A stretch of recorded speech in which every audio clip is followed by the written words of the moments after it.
Tonight on Fact or Faked, Paranormal Files. Whoa! Oh, what?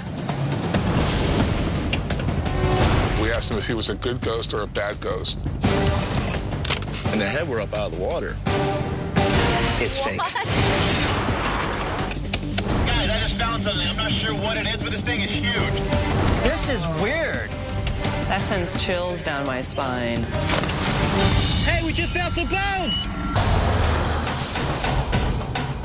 You guys ready this morning? Yeah, Ready. of course we are. Who we got first today? I've got a case. This has to be one of my favorite cases of all time. Every other case combined doesn't equal the amount of evidence as this one case. This is the ghostwriter case. For over 20 years in this home, residents have been getting communication via writing that appears on Polaroids. They load fresh film, they ask a question, take a photo, boom, the words appear. It's ghostwriting. So, I've heard of this. yeah, it's a case that's got a lot of coverage. Yeah. Let's play this tape, and you can see the whole process. Sounds creepy. Pull out a brand new, fresh thing of film. We load it in. We close it up. Did you die in this house? And here's the photograph. It just came out of the camera. And let's see what happens. It looks like it says corpus delicti. Corpus delicti. Huh. Which in translation means? They'll translate it for you. Okay. The basic element of a crime, as in murder, the death of a murdered person. That sends chills down my spine. Have they ever checked the police reports to see if anybody in that house had been murdered? They have checked records, and there's no record of a murder in that house. I don't know, Bill. I'm looking at these Polaroids, and I just feel like this could easily be done. You can expose this film prior and get these results. Maybe so, but they weren't buying the Polaroids or the cameras. They had people bringing them over to their house and taking their pictures. It ended up becoming where they had ghostwriting parties every Halloween. Well, you sold me.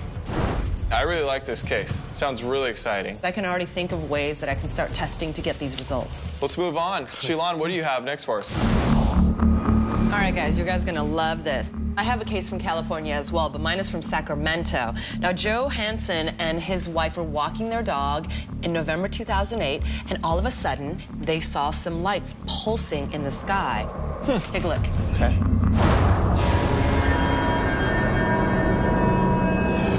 Yeah, this was in the news. That's right, it was reported in the media and the papers. It just disappeared. Oh, what? And it's almost as if it leaves a residue when you watch the stuff drop down. Well, then that makes me think it's more chemical. It looks like it's attached to something, like there's a stem coming out of it. If it was a hoax, maybe it's a rod. I'm not sure. You can't even tell we're looking at the sky. I mean, we just see a black background and a light. Who's to say that it isn't somebody holding a flare out there and just letting it drip? If this is all the video is, I don't think we have much to go on. No. But I don't know. Let's keep it in the back of our minds and move on. I actually got a great poltergeist video. This video has close to 1 million hits online. This guy had been hearing sounds, bangs coming from the ceiling of his home. He had noticed various items were getting thrown across rooms, and so he set up cameras one time when he was leaving. This is what he captured, so take a look. All right.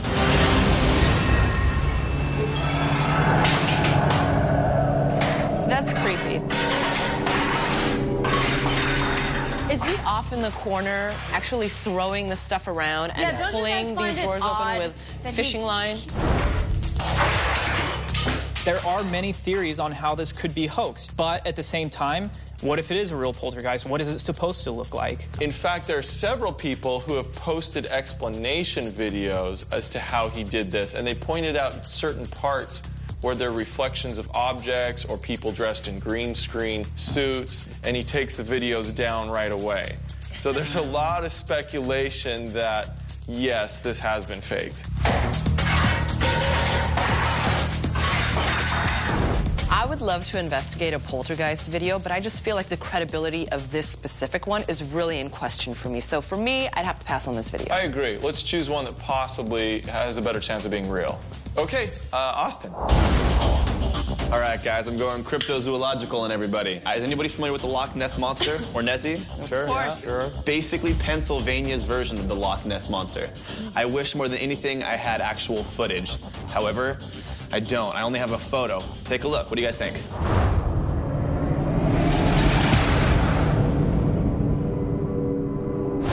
Looking at this photograph, it could have easily have been fake. Did you speak to any eyewitnesses?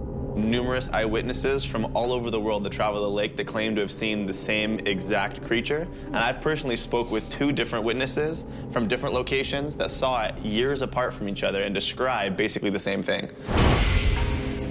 The famous Loch Ness is supposedly a plesiosaurus that, you know, lived through the ice ages and made it to today's time. Are we looking at one of those here, or maybe is it an eel, a large sea snake? Highly unlikely that a plesiosaur is living in a man-made lake, but I would be very open to the possibility there might be some type of large eel-like creature or something out there. Now, based on this photo, how big do they estimate this sea creature to be? You know what? They've been saying it's excess of 20 feet. And it's actually not that big considering the drastic size of the lake. The lake is up to 200 feet deep at parts and is over 30 miles long. I really like this photo. It's not much that you're bringing to us. I think Chilon makes a great point. This could be easily faked, but when you combine it with the credible witnesses it sounds like you've spoken to who have claimed to see this thing, I think we might have something here. I have a lot of good ideas for great ways to replicate this without using trick photography. Has anyone ever gone into the lake and gone searching for this sea creature? Not that I know of. So I think we should keep this as a definite contender. Let's see what else we have today. I have a video from North Carolina. This occurrence happened in May of 2009, so it's pretty fresh. And it's a guy who was driving on a road in Charlotte that's known for having strange activities happening. He was in the front seat and he was filming. This is what it looks like. Oh, now you see it right there. Yeah. I always have an issue. Why would somebody just be filming out the windshield? Can you advance it just where it appears in the middle of the frame? All right. Guys, I need to cry foul on this one. It's a composite. In my opinion, this is a digital effect. There's 2 videos here. One, there was a passenger, somebody videotaping from the inside of the car as it's going down the road. And there's a second video of a person jumping across the road. So this is an actual person. They did a composite and they did a digital smear. It's fake. You can see the You can see dissolve. it's a person. I think I'm satisfied with that. I don't think there's really any need to look further into this one. Sorry, Jael. Now let's go back to the videos that we reviewed today. I love the ghostwriting case, Bill. I think it's awesome. I think it's definitely decided Ghost Rider is a must. So, Bill, why don't you take Chilon and Larry and head on up there? I love the Racetown Ray story. Raystown, okay. So I'll take Austin and Jael. You want to do some diving with me? Absolutely. Well, let's head out. All right, let's do it.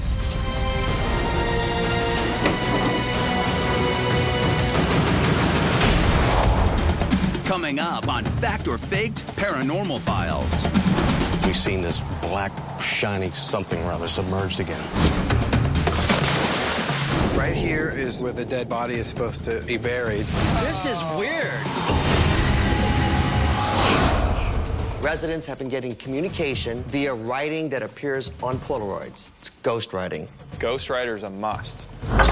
There are numerous eyewitnesses from all over the world that claim to have seen the same creature. Raystown, okay.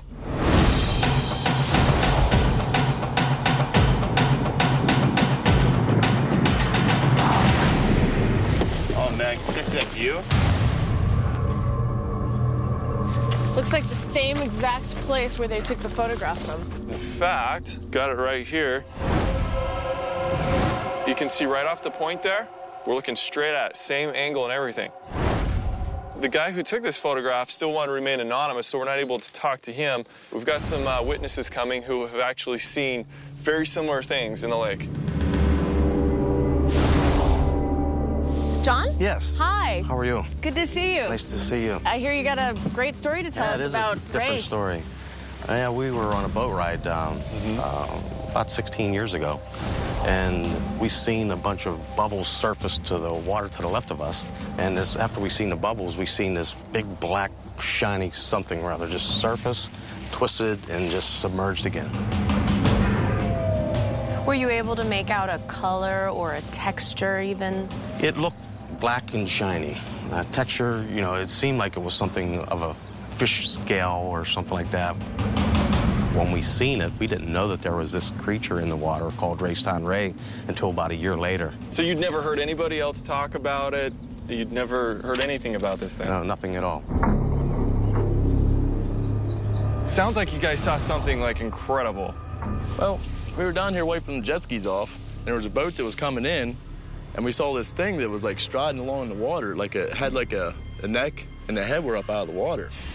And we watched it for probably about 2 or 3 minutes, just stunned, and then it went down in the water, and we didn't get a chance to get any pictures or anything. How far away were you? 500-600 feet, something like that. Okay. Now, you've seen photos of Ray, right? That's right out here by the point? Yeah. How would you say that compared to what you saw? The neck and the head, that compared. One thing that I found really interesting about all the witnesses that we've talked to, one pair had experienced this sighting 16 years ago, and the other pair was just last year. So it gives some credence to the story. Whatever this thing is, I'm really excited to get out there and see what we find. Of course, one of the prime theories is that this could be some type of a log. I mean, look around. We're surrounded by trees. It's possible some kind of odd-shaped log is bobbing along out there. We'll find a log that looks like the same shape, see if we can get it in the same location the object was in the photograph, and tow it around. Yeah, we're at the exact same vantage point where the photo was taken. Well, I've got the camera, so I'll stay here and snap some while you're down there. Perfect. Okay. All right. Hopefully we can find a log that's going to be big enough to actually replicate what was in the photo. Let's go. Go ahead, JL. Making sure that we're all good since I just got to the top here. Okay, you're in place. We're ready to go find our log.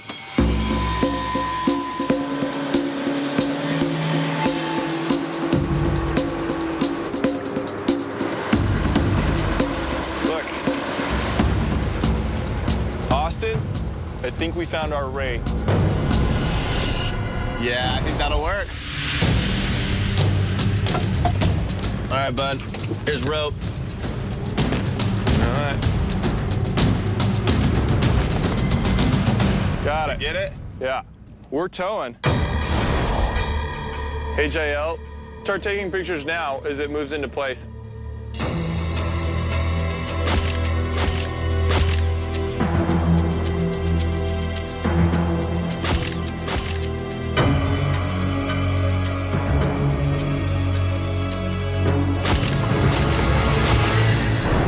I've snapped a ton of photos. I'm gonna pack up my things and come meet you at the dock. Copy that.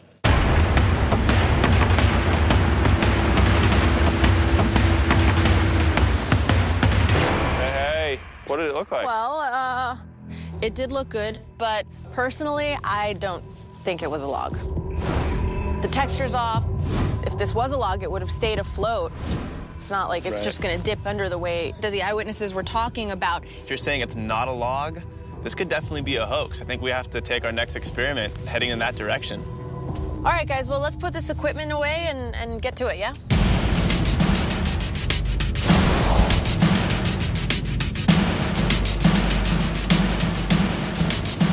What we've got here to build our creature is some PVC pipe. And we've capped off the ends so this becomes very buoyant.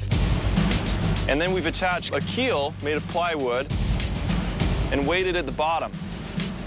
On top of this, we're going to fasten the humps and the head to the creature. Whoa. Wow, good job. Yeah, this will go right here on the end. And then our 2 humps on the other part. And wow, it's gonna look really good. I think the head is done. Let's lift this puppy up, see what it looks like. Look at that. Ray is tall. This is gonna look great. I say, JL, I'll let you head back up to the viewpoint. Ben and I, let's hit the boat. Let's get this thing loaded up. I bet this thing's gonna look even better in the water.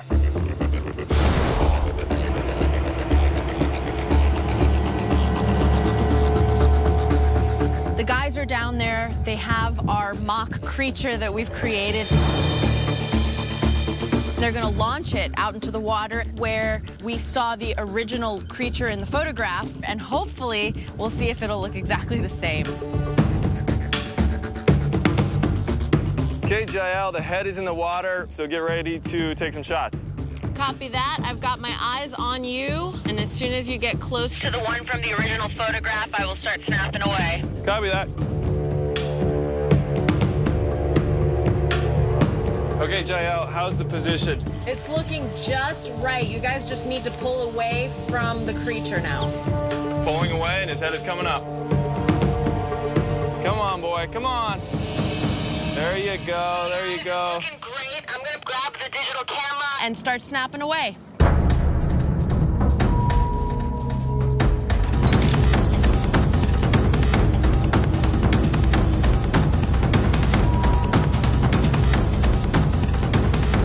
That's perfect. The guys are down there. They have our mock creature that we've created. Okay, Jael, how's the position? It's looking just right.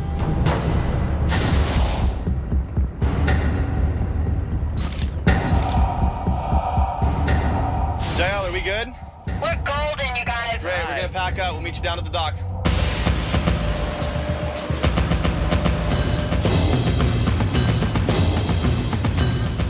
You feed a stray once, and they keep coming back. Let's see this. Check it out. Hey, that looks pretty good, huh? I like how the length between the rope makes it look like it's curving a little bit. Looks much better there than it did where we were. This looks really good, but we don't go after really good. We go after perfect, and it's not perfect.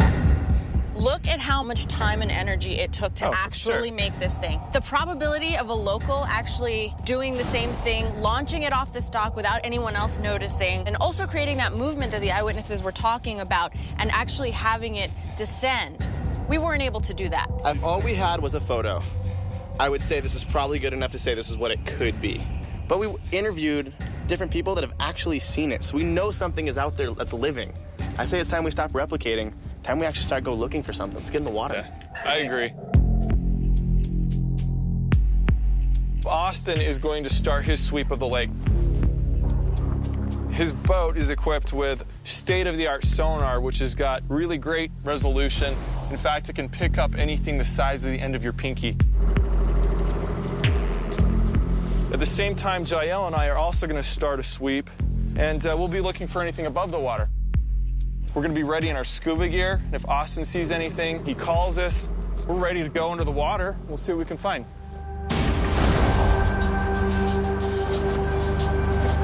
I think we're pretty much geared up.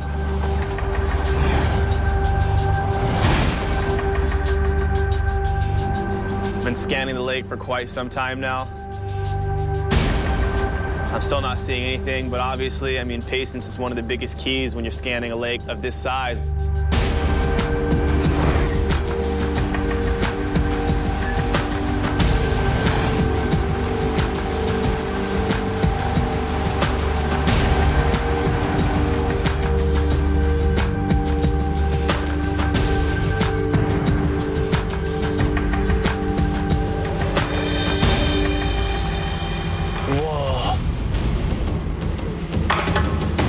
That is huge.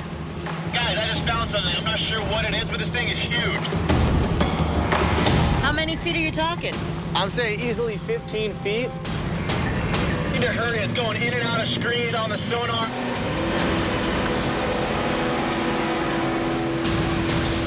See you guys. I see you guys.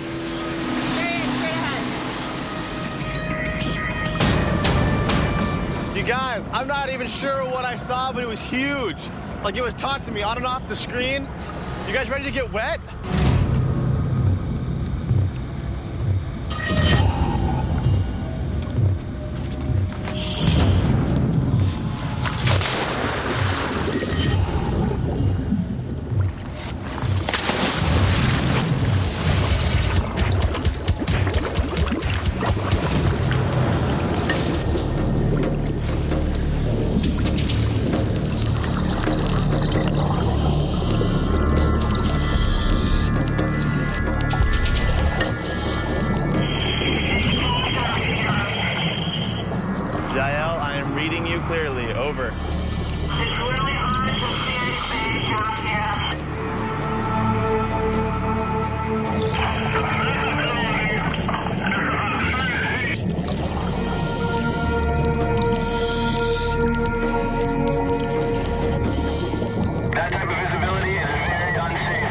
guys. What I saw is big. Watch your backs.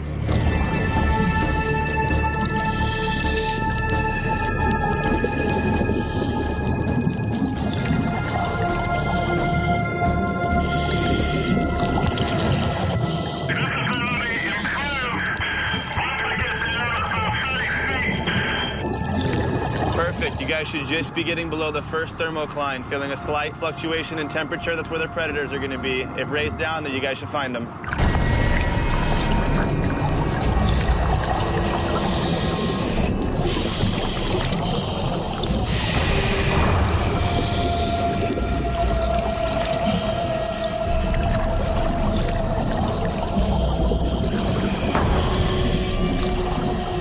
Are you seeing anything? Over.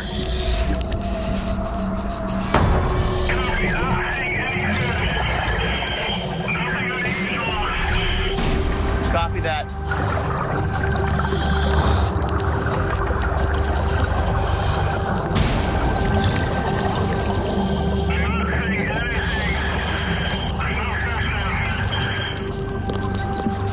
Austin, the team, how are you guys doing on air? You guys got to be running low. Why don't you head back to the boat?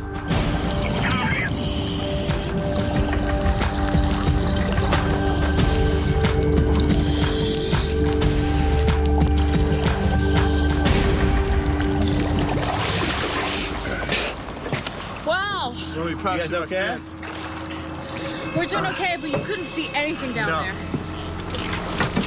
Thank you. All right, man. Looks like if you guys couldn't see anything, our next option's fishing. Let's put out some bait, see what we can get. If we can't see it, see if we can feed it.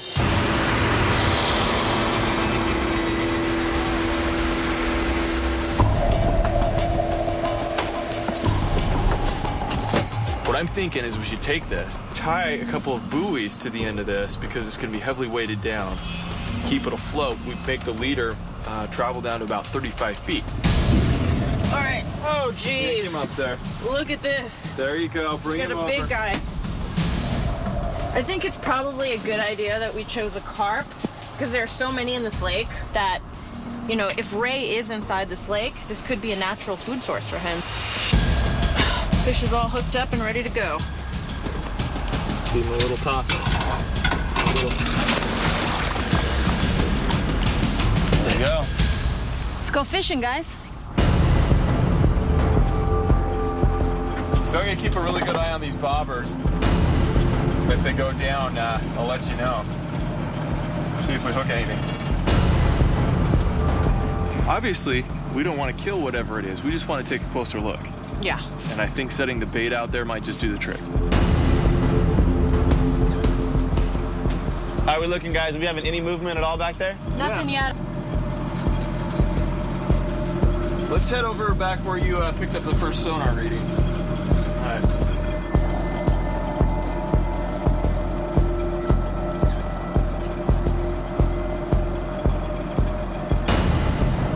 Whoa. Are you going straight? Sure am. Whoa! I can feel it. It's kind of holding the boat. If we can't see it, see if we can feed it. Austin, are you going straight? Sure am. We're on to something, man. These things went right under. Whatever this is stronger than the boat. It's kind of holding the boat. We're stuck, guys. Yeah, cut the engine.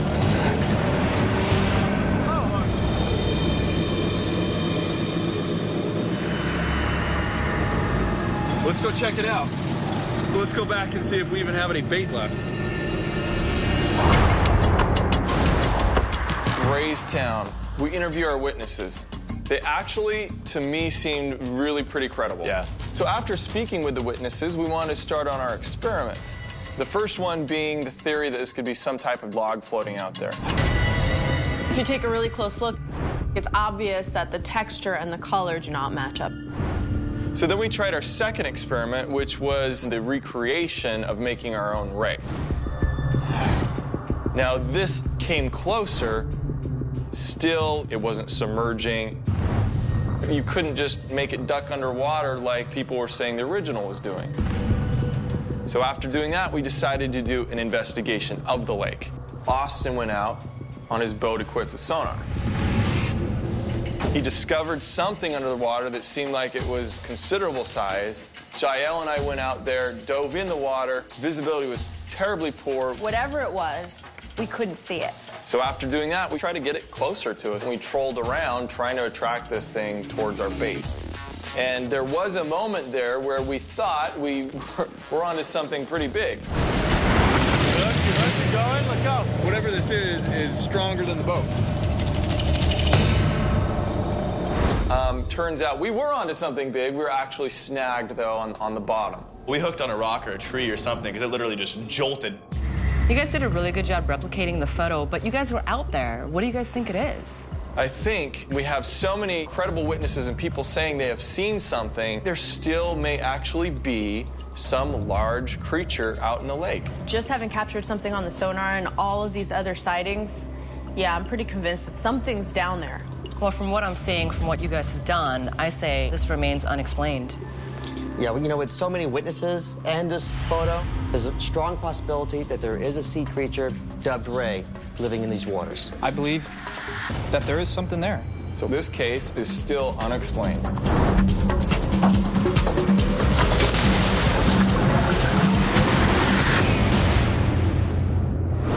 So I'm excited to hear what happened in the ghostwriter case. As you recall, the homeowners have been communicating with a ghost named Wright through Polaroid pictures. They feel like something paranormal is going on in their house, and they asked us to come in and check it out ourselves. Here's what happened.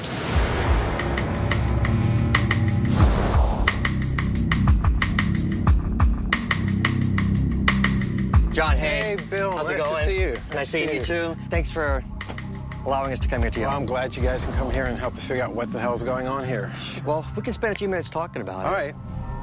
How'd the Polaroids get started in the first place? I mean, what's the origin behind that? Christmas 1991, I got a Polaroid camera from my dad. I'd felt things here since I moved in 1990 for a couple of years, and a lot of people had. So I was sitting there working at the table, and the bathroom door opened. And we had joked about whether you could get a picture of something or not, and so I thought, well, that's a good enough sign. So I took a picture, and nothing showed up. And then I closed the door and got back to work, and it did it again.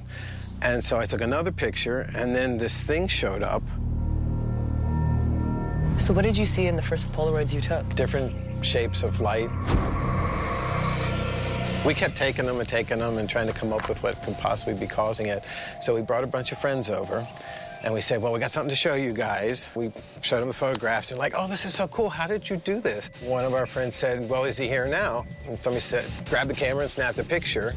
And then we were looking at it, and we saw it, and it was literally 45 minutes before we realized that it actually said something, and it said yes.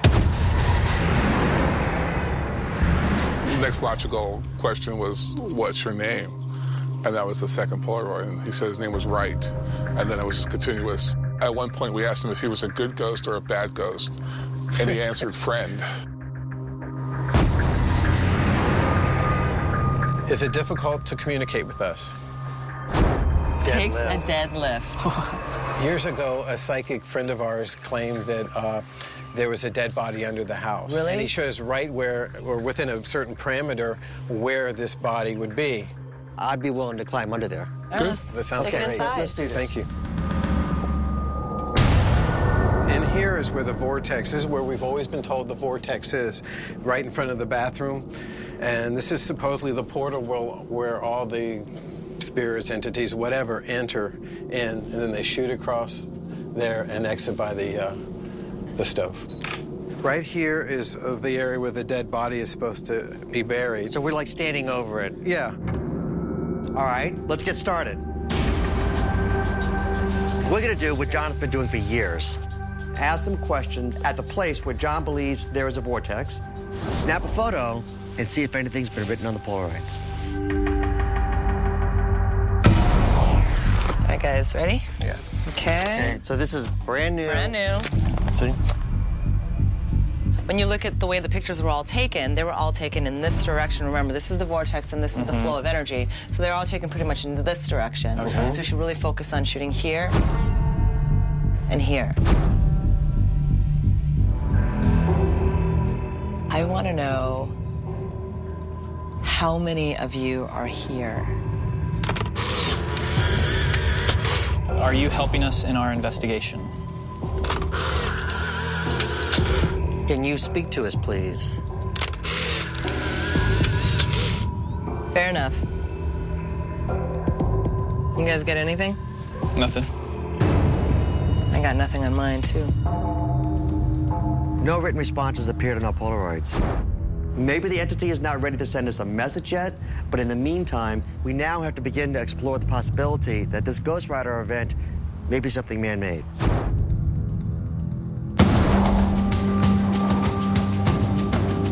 A lot of theories are floating out that the reason why this Polaroid gets crazy ghost writing on it is because it's actually a play on exposure. So we've gone ahead and developed the acetate test, where we will take a piece of clear acetate, paint it, take undeveloped Polaroid film, pre-expose it with writing on it, feed it back into the camera, and then take a picture with it. So then it actually gets a double exposure on it, the first time with the writing and the second time with our image. And that will give us our ghostly writing on our own Polaroid.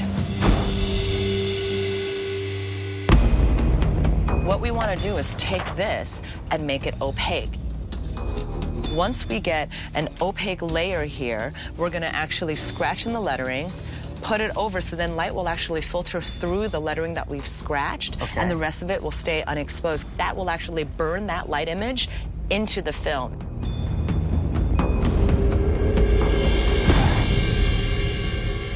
So the next thing we're going to do is head into the darkroom. So this is my pack of film. I'm gonna jump down on the ground. I'm actually gonna eject the film now, one by one. Larry, can you hand me one of the acetates? One. Okay, and this is up. So I'm gonna hold it up to the film, and I'm gonna have you go ahead and take my digital camera and just take a picture so that the flash exposes the film. And flash. Now that we've exposed every single one of our Polaroids, we have to put it back into the cartridge as if it hasn't been touched. All right, so all we have to do now is open up this pack, load it into our camera, and take our own ghost Polaroids. Well, let's get to it. We're gonna load this in. Yep, it's gonna inject the dummy. There you go. Oh, bingo. Okay. There you go, Bill.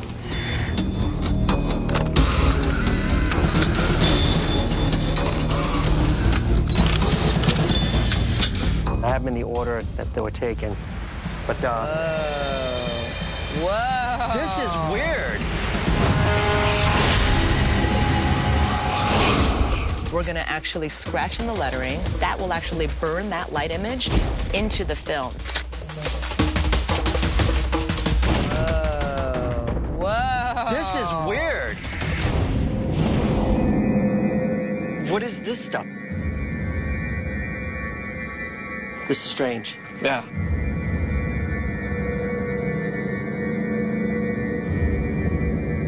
Our Polaroid experiment actually had some really confusing results. Take a look at this. This is the actual Polaroid that we did in our situation room. And you can tell the writing is there, and even though the lighting is off, it looks pretty close to what the Ghost Rider photographs look like. But when we did the same experiment in the Ghost Rider house, look at what happened. There are blobs of light instead of actual text. Our Polaroid experiment was inconclusive and didn't give us the information that we needed. So now we're going to focus on the video, and we're going to see if the video was faked. To do that, we're going to use a very large sheet of plexiglass and put Ghost Rider words on it.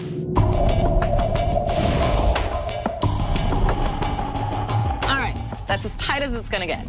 So you remember the video of the ghost writing that we saw? This is going to help us recreate that video. And here's the photograph. Just came out of the camera. Corpus delicti.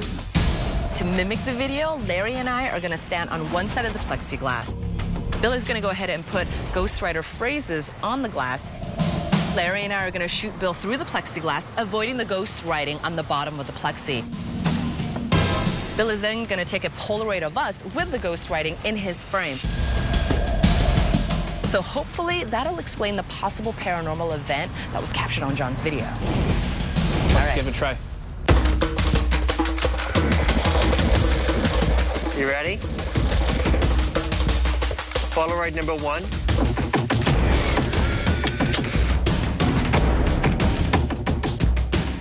Oh, I see the writing appearing right now. Okay, hold it still, Bill, because it's coming out, and I see it. I'll stand perfectly still. You know what the problem is? I'm seeing a reflection of your red light in the plexi, and my camera is actually focusing on your red light in the foreground. I see yours now, too. And that's what's causing my camera to not focus on the Polaroid any longer. This plexiglass is full of reflections, light bouncing off of the wooden bookcases, the shiny book covers, the kitchen utensils. Everything right now is bouncing light in this stark environment. Here's something else that's a real issue. When I look at this photo, I can see the flash bounce from my camera. I have to admit, I think we're all a little disappointed by the results. The picture that Bill took was somewhat convincing, but it was the video that just didn't look anything like the original. There was no way we could keep the glares out. So it didn't replicate it by any means. The plexiglass experiment did not work. If we cannot recreate this event inside the house, maybe there is something paranormal occurring outside the house. John mentioned to us the psychic told him that there could be a body buried under the house directly below where John believes the vortex exists in the living room. To search under the house, we brought in an expert in ground-penetrating radar.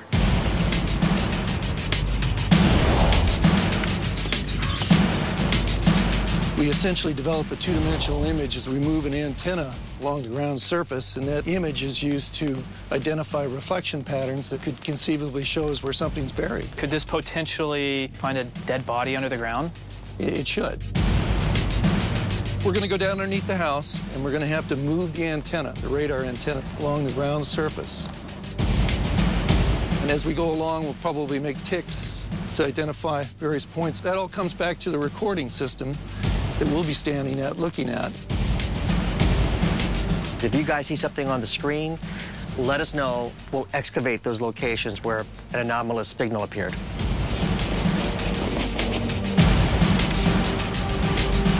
We've placed the cameras in a spot where not only can you see what we're doing, but you can see us as well. So just keep an eye on us, make sure we're all right. Definitely, definitely.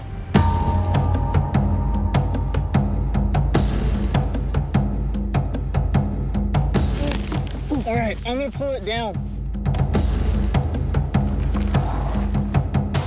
Okay, go ahead and go whenever you're ready.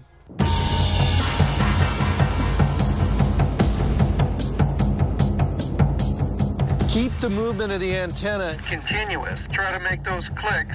Roger that. The other way, keep going, keep going. Oh, good. The cable.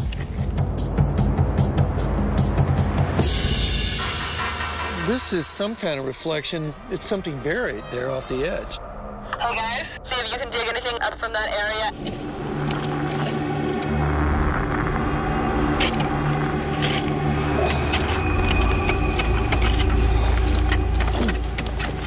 Oh, a bone. What? A bone. Wait, let me see that. Hey, we just found some bones. Go down underneath the house, and we're going to have to move the radar antenna. Hey, we just found some bones!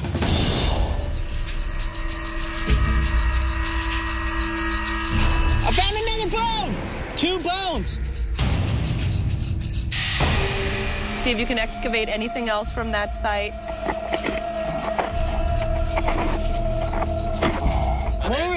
More bones! We actually found 3 now! It's 3 bones. They're found underneath the area where the vortex is that John identified.